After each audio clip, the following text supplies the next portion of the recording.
புதிய பாதுகாப்பு அம்சங்கள் மற்றும் தனிப்பயனர் குறித்த விவரங்கள் அடங்கிய சிப் பதிக்கப்பட்ட மின்னணு பாஸ்போர்ட் விரைவில் பயன்பாட்டுக்கு வர இருக்கு.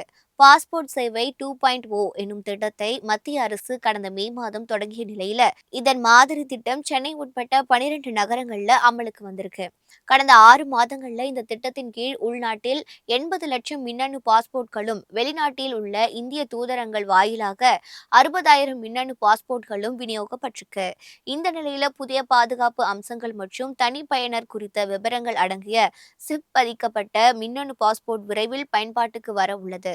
இதில் RFID எனப்படும் ரேடியோ அலை அடையாள சிப் மற்றும் ஆண்டனா பொருத்தப்பட்டிருக்கும். முன்பகுதியில ரேடியோ அலை அடையாள சிப் பயணியரின் கைரேகை, முகம் உள்ளிட்ட பயோமெட்ரிக் தகவல்களை ரகசிய குறியீட்டுடன் சேமித்து வைத்திருக்கும்.